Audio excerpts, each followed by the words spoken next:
말씀은 누가복음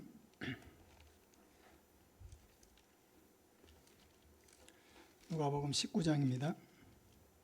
18장입니다. 누가복음 18장 1절에서 8절까지 말씀입니다. 누가복음 18장 1절에서 8절까지 말씀입니다.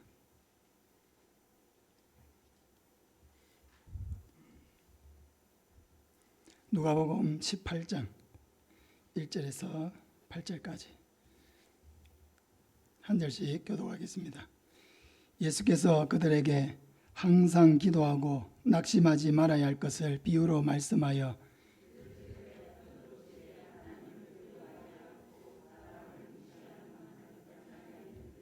그 도시에 한 과부가 있어 자주 그에게 가서 내 원수에 대한 나의 원한을 풀어주소서 하되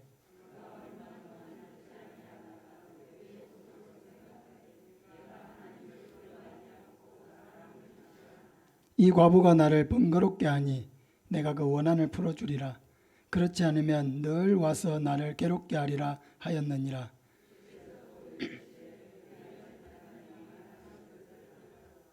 하물며 하나님께서 그 밤낮 부르짖는 택하신 자들의 원한을 풀어주지 아니하시겠느냐? 그들에게 오래 참으시겠느냐? 내가 너희에게 이르노니 속히 그 원한을 풀어주시리라. 그러나 인자가 올 때에 세상에서 믿음을 보겠느냐 하시니라. 아멘.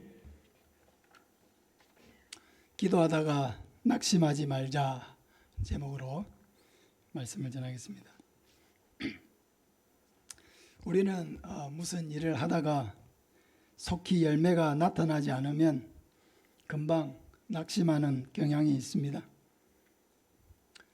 해도 소용없네 하고 생각을 하고 실망하고 포기를 해버리는 것입니다. 기도하는 일에도 우리는 이럴 수가 있습니다.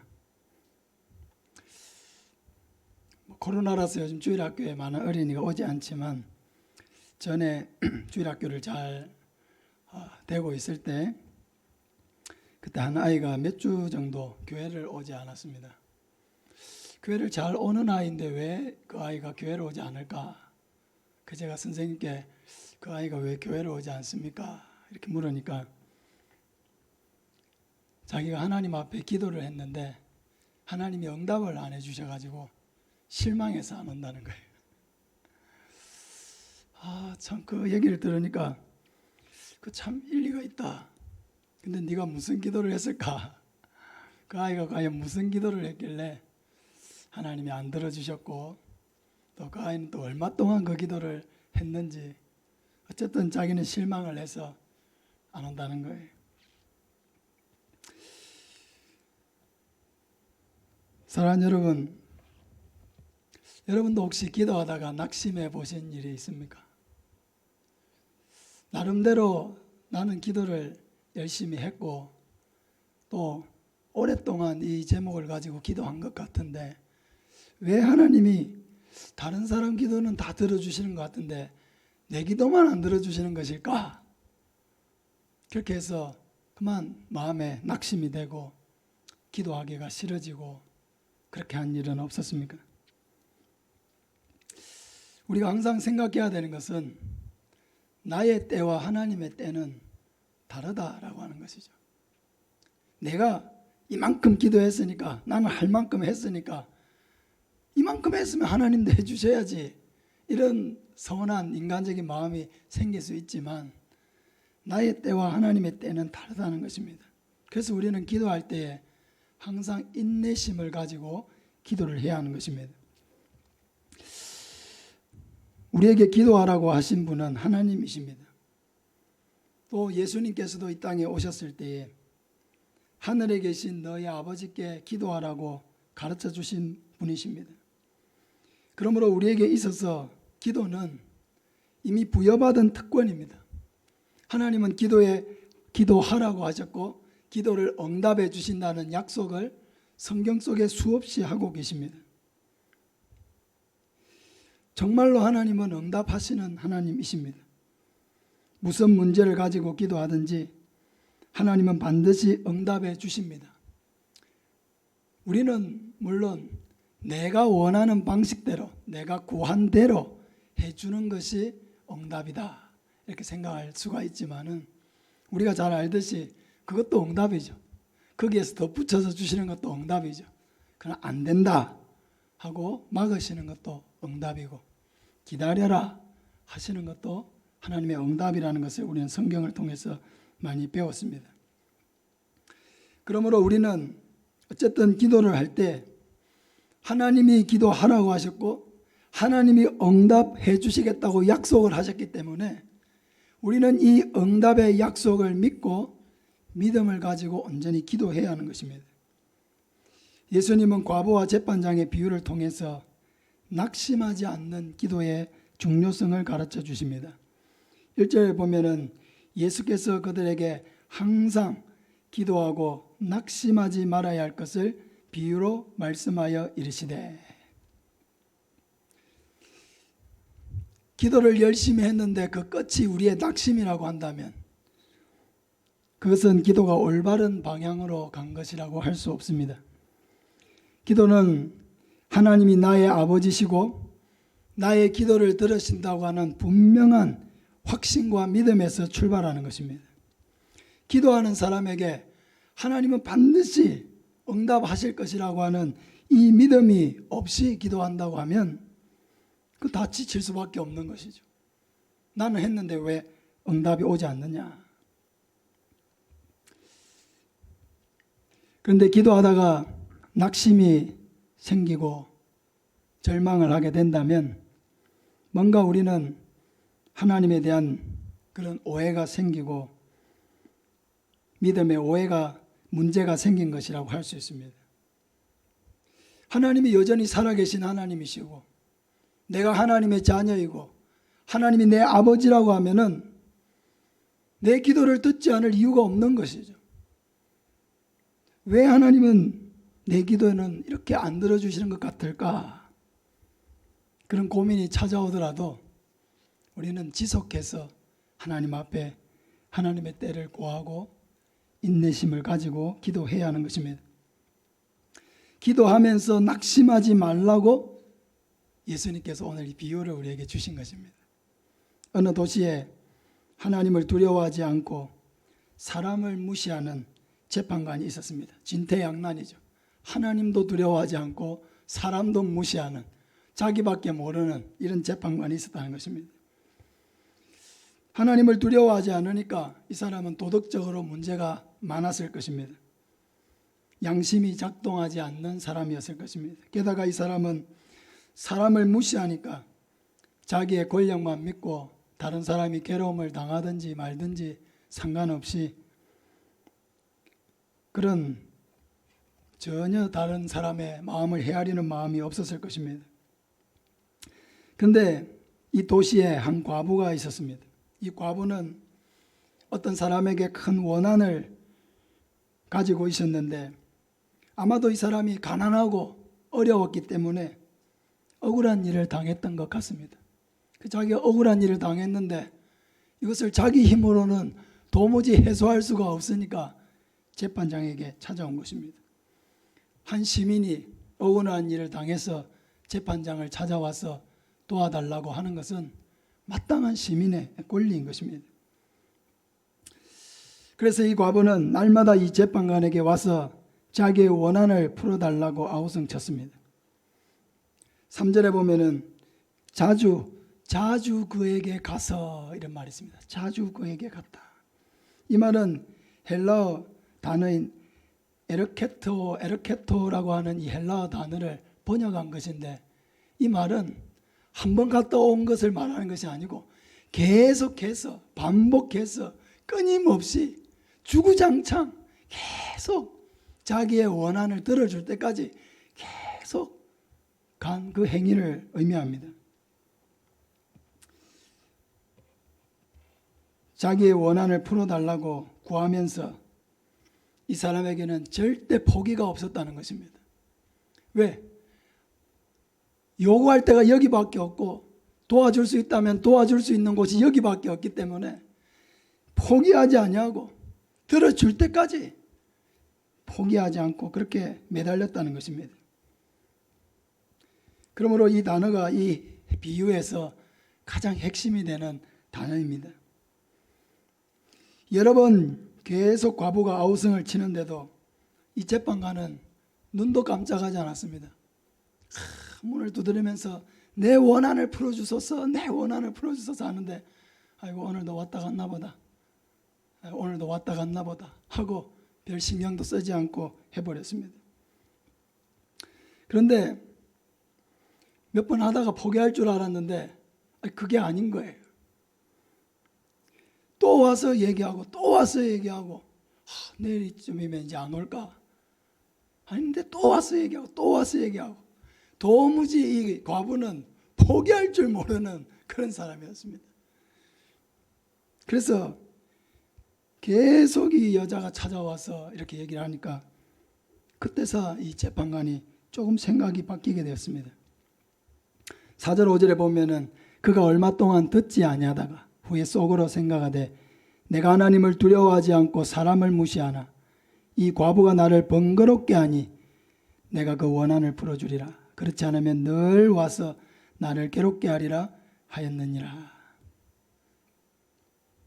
왜 이 재판관, 하나님도 두려워하지 않고 사람을 무시하는 이 재판관이 왜 이 여인의 원한을 풀어주겠다고 생각을 했습니까? 너무 자기를 귀찮게 하고 번거롭게 하니까 그렇게 해주기로 했다는 것입니다.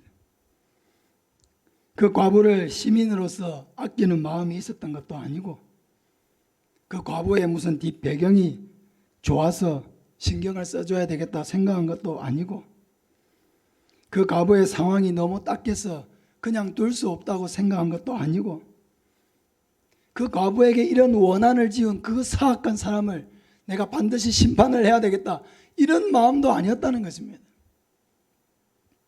단지 너무 자기를 찾아와서 귀찮게 하니까 마지못해서 억지로 아이고 이 문제를 해결해 줘야 내가 좀 편하게 살겠다, 그렇게 해서 이 여인의 원한을 풀어주었다는 것입니다.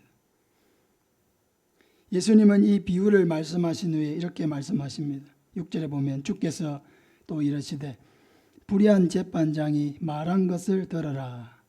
하물며 하나님께서 그 반납 부르짖는 택하신 자들의 원한을 풀어주지 아니하시겠느냐? 그들에게 오래 참으시겠느냐? 내가 너희에게 이르노니 속히 그 원한을 풀어주시리라. 불의한 재판관은 하나님도 두려워하지 않고 사람도 무시하는 자기밖에 모르는 그런 사람이었지만, 이렇게 포기하지 아니하고 끈질기게 와서 부르짖으니까 그 원한을 해결해 주지 않았느냐? 하물며, 성경에는 하물며라고 하는 단어가 여러 번 나옵니다. 하물며 하나님께서 그 밤낮 자기 부르짖는 택하신 자들의 원한을 풀어주지 않겠느냐? 이 악한 사람도 그렇게 끈질기게 와서 풀어달라고 하니까 전혀 사랑하는 마음도 없는데도 이렇게 문제를 해결해 주었다고 하면은, 하물며 우리를 사랑하시고 우리를 하나님의 자녀 삼으시고 우리를 택하여 영원한 천국으로 데려가실 그 하나님께서 우리가 이렇게 밤낮 어떤 기도 제목을 가지고 하나님 앞에 찾고 부르짖는다고 하면은 하나님께서 그거 해결해 주지 않으시겠느냐? 이 악한 사람도 해결해 주는데 우리를 사랑하시는 그 선하신 하나님은 얼마나 더 그 문제를 해결해 주시겠느냐?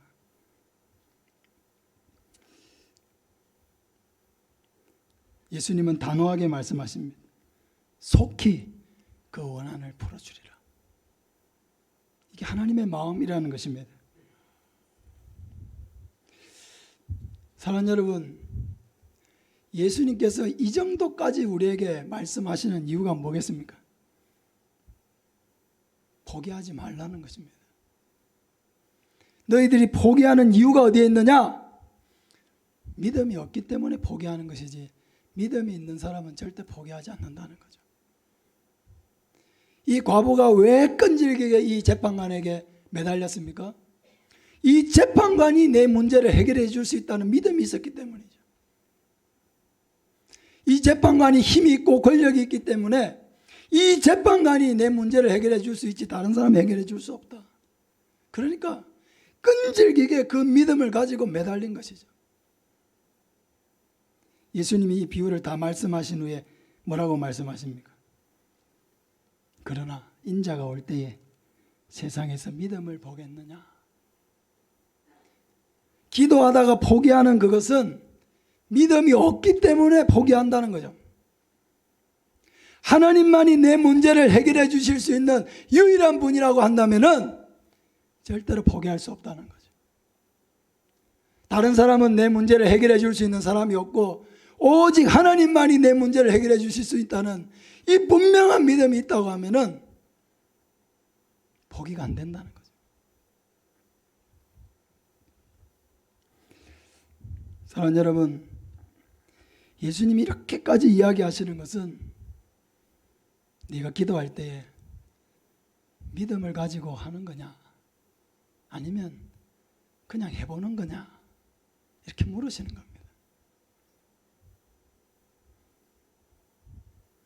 사랑하는 여러분, 포기하지 마시길 바랍니다. 하나님이 우리 아버지라고 하는 분명한 믿음을 가지시기 바랍니다. 하나님은 나를 자녀 삼으신 유일한 아버지시다. 나를 구원하신 아버지시다. 나는 하나님의 자녀다. 이 분명한 믿음을 가지고 담대하게 끝까지 매달리라는 것입니다. 하나님은 우리의 믿음을 보고자 하십니다. 하나님은 우리의 마음속에 정말 하나님만 바라보는 그런 간절한 뜨거운 그 믿음, 순수한 믿음, 그것을 하나님은 보기를 원하시는 것입니다. 그러면 우리는 응답을 약속하시는 하나님께 무엇을 구해야 할까요? 구해야 될 제목이 많이 있죠. 개인적인 제목들은 많이 구하실 테니까 제가 세 가지를 말씀드리고자 합니다. 첫째, 성령의 충만을 간구하시기를 바랍니다.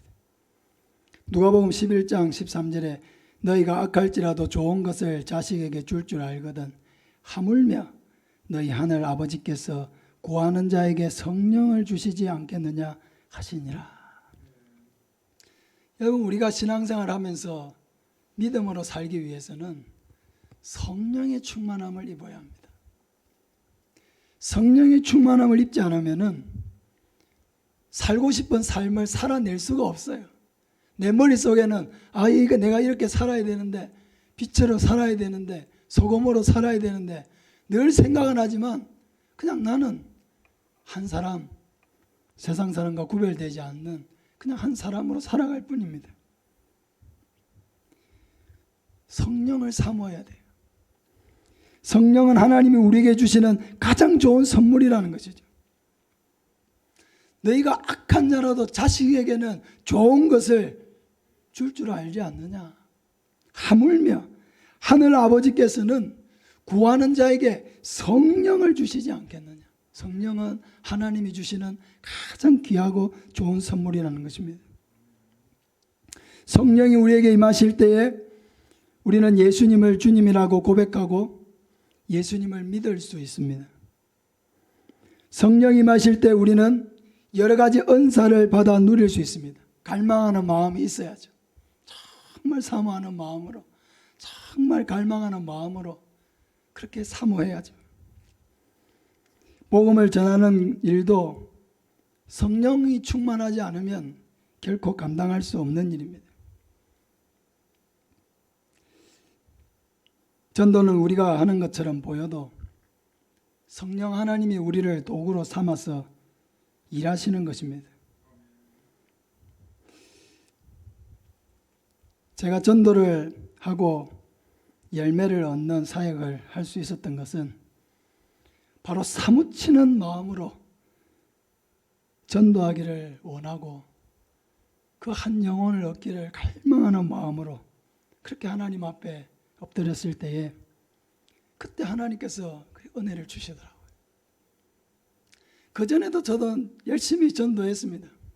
그런데도 그 열매가 나타나지 않는 거예요. 보도원교회 어제 특강하러 가서 김문호 목사님하고 이렇게 대화를 좀 하게 됐는데 그 큰 교회도요 초청주일이라고 이렇게 사랑과 행복의 뭐 주일인가 뭐 이렇게 초청주일을 한대요. 하는데 새 가족이 한 사람도 안 올 때도 있다. 이런 상상이 됩니까? 그 교회 초청주일에 새 가족이 한 사람도 안 올 때가 있대요. 너무 놀랐습니다. 그래서 그때 기독교회에서 신앙간증 이렇게 수기를 많은 사람들이 쓰고 이렇게 상도 받고 저도 이제 포함이 되었는데 제 신앙수기에 이렇게 주목을 하게 된 이유가 열매가 있더라는 거죠. 열매가. 많은 사람들이 전도에 대한 강의를 하고 설교를 하는데 실상을 들여다보니까 자기 교회 사역은 제대로 하지도 못하면서 별로 열매도 없으면서 말만 잘한다는 거예요. 말만. 근데 여기는 보니까 열매가 있다. 시골 교회인데 이렇게 계속 예수를 믿는 사람들이 생기고 열매가 있더라. 열매가 있는 사람을 불러서 말씀을 전하게 해야 되겠다. 그렇게 생각을 하셨다는 거예요.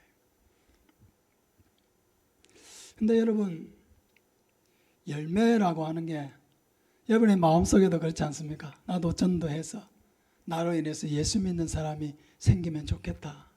그런 마음이 여러분의 마음속에 있지 않습니까? 근데 내가 주구장창 노력하고 애쓰는 그 이상이 우리에게 필요해요. 왜? 전도는 하나님의 일이기 때문이에요. 하나님의 일은요 절대 내 힘으로 되는 게 아닙니다. 하나님의 일은 하나님이 주시는 은혜로 되는 거예요. 우리가 주의 교회를 위해 봉사하고 섬기는 모든 일들도 하나님이 은혜를 주셔야 감당이 되는 것이지 내 힘과 노력으로 되는 게 아니에요.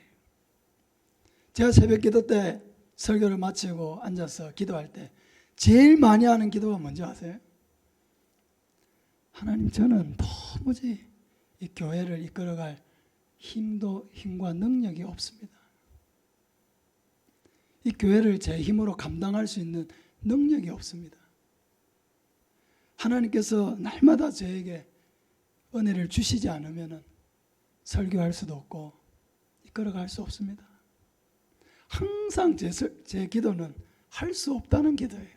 내 힘으로 할 수 없다는 기도예요. 할 수 없다고 기도하면은 할 수 있는 힘을 주시더라고요. 할렐루야. 은혜를 누리는 방법인 것 같아요. 하나님 앞에서 절대 할 수 없는 내 심정으로는 절대로 내 힘으로는 감당할 수 없고 이 모든 사역을 해나갈 수 없다는 절박한 마음으로 하나님 앞에 저는 할 수 없습니다.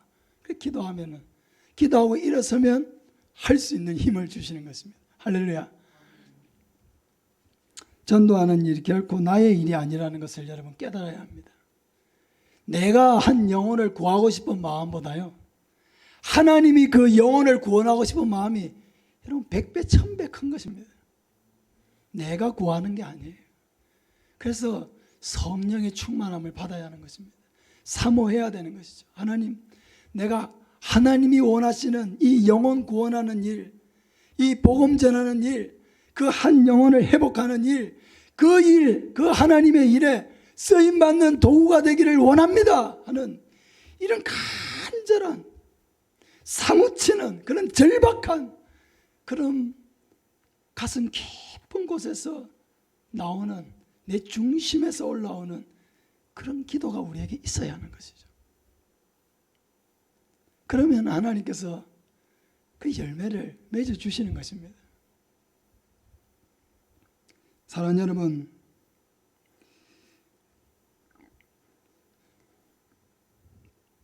태신자를 작정할 때 여러분 그런 생각이 드시죠?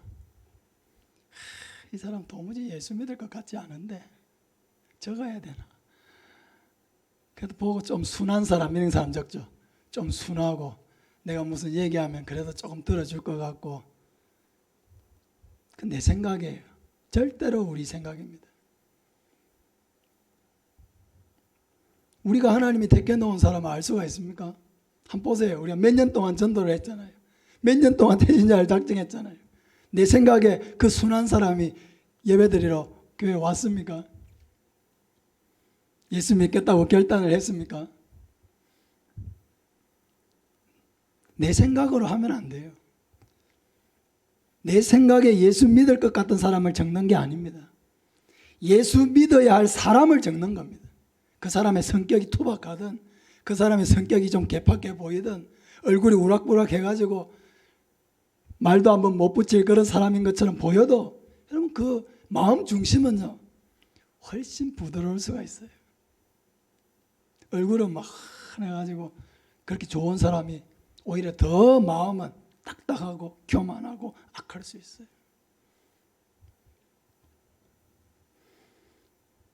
사랑하는 여러분, 성령을 사모하시기를 바랍니다. 내 힘으로는 전도할 수 없습니다. 그런 고백이 습관적으로 나와야 돼요. 하나님, 내 힘으로는 전도할 수 없습니다. 하나님의 성령이 내게 임하여 하나님의 은혜를 내게 주시지 않으면 할 수 없습니다. 사도행전 1장 18절에 오직 성령이 너희에게 임하시면 너희가 권능을 받고 예루살렘과 온 유대와 사마리아와 땅끝까지 이르러 내 증인이 되리라 하시니라. 할렐루야. 오직 성령이 임하셔야 되는 거예요. 근데 성령이 그냥 오시는 게 아니에요. 사모하고 갈망하고 사랑하는 자에게 오시는 거예요.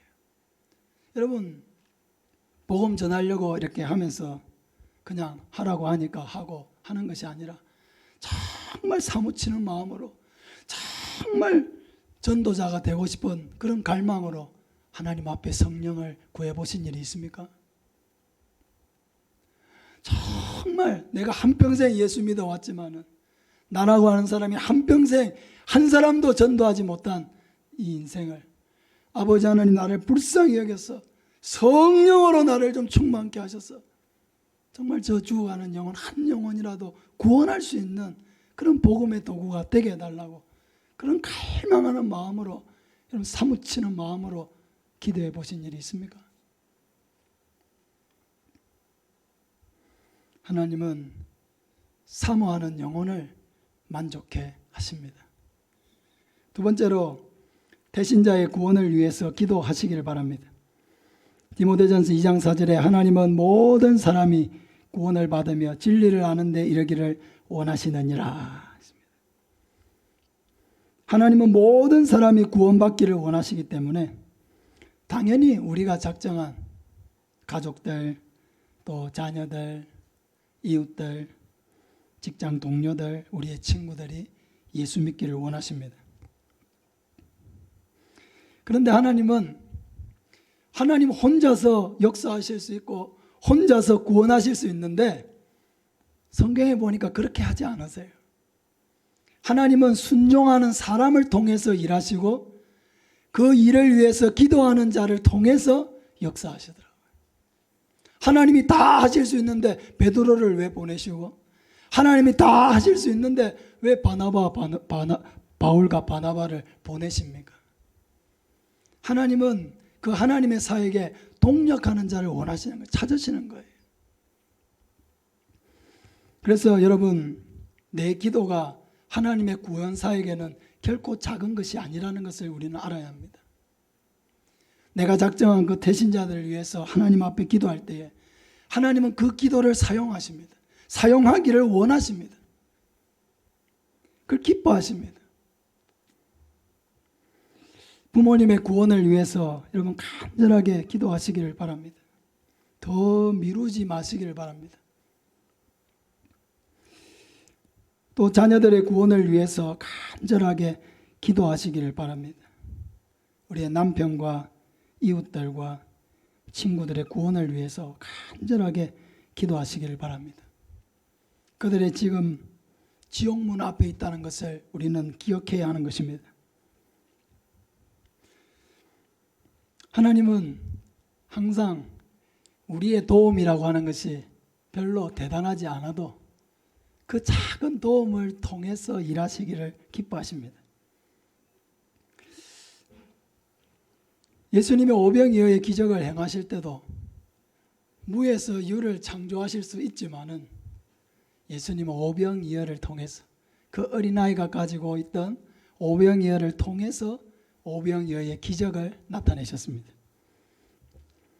예수님 또 하나님께서는 구약의 사르밧 과부의 집에 은혜를 주실 때에 그 과부의 집에 밀가루 조금, 기름 조금 그거밖에 남지 않았는데 그것을 먼저 엘리야 선지자에게 먼저 가지고 오라는 거예요.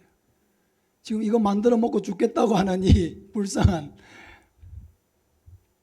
모자죠. 모자에게 너희들 먹지 말고 그 나에게 가져오라는 거예요. 만들어가지고.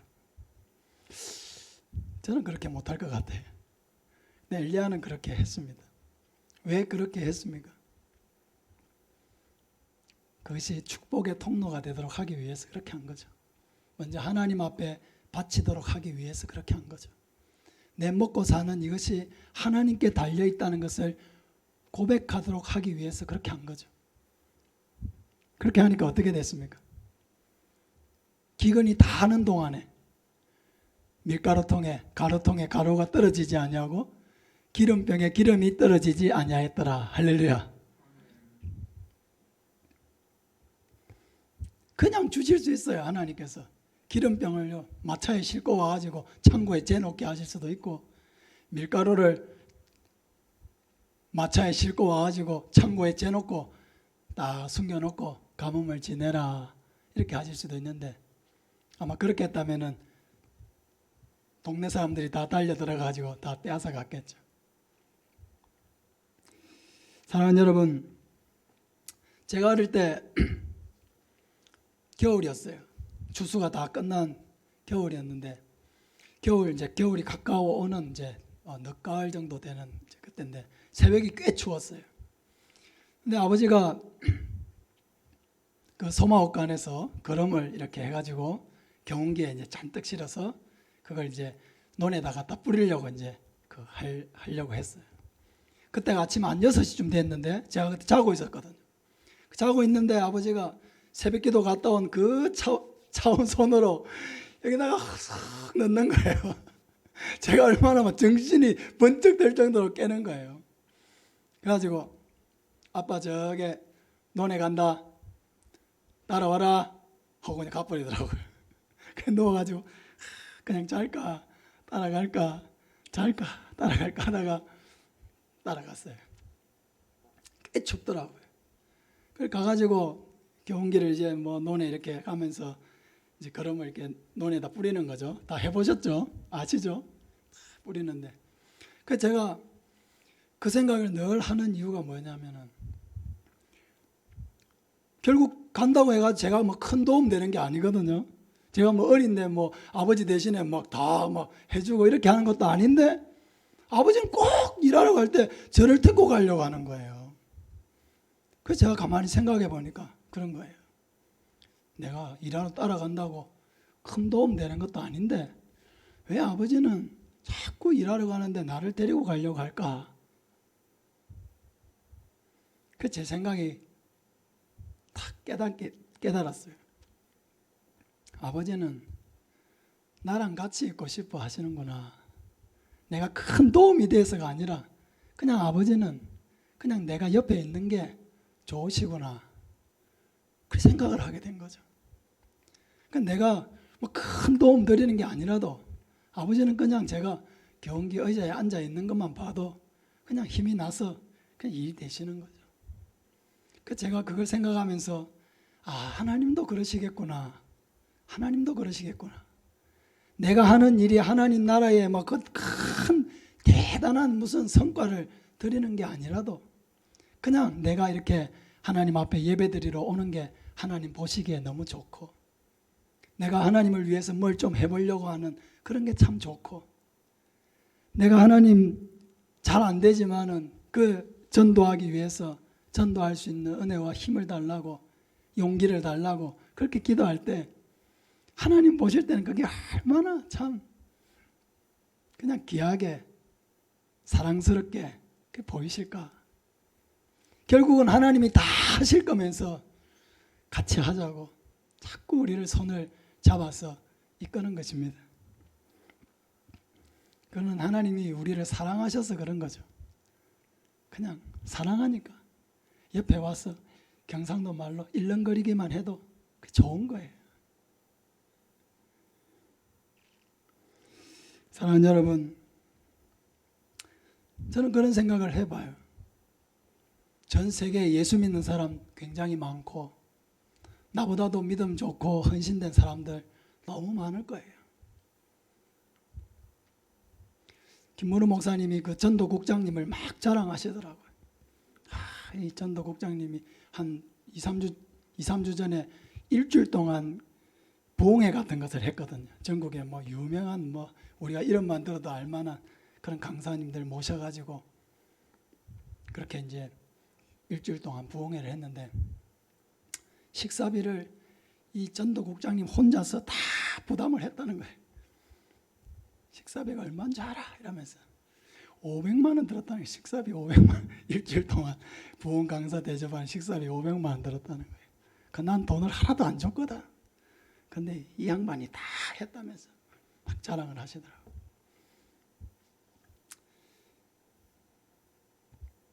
세상에는 나보다도 훨씬 헌신되고 나보다도 훨씬 열심히 있는 그런 사람들 많아요.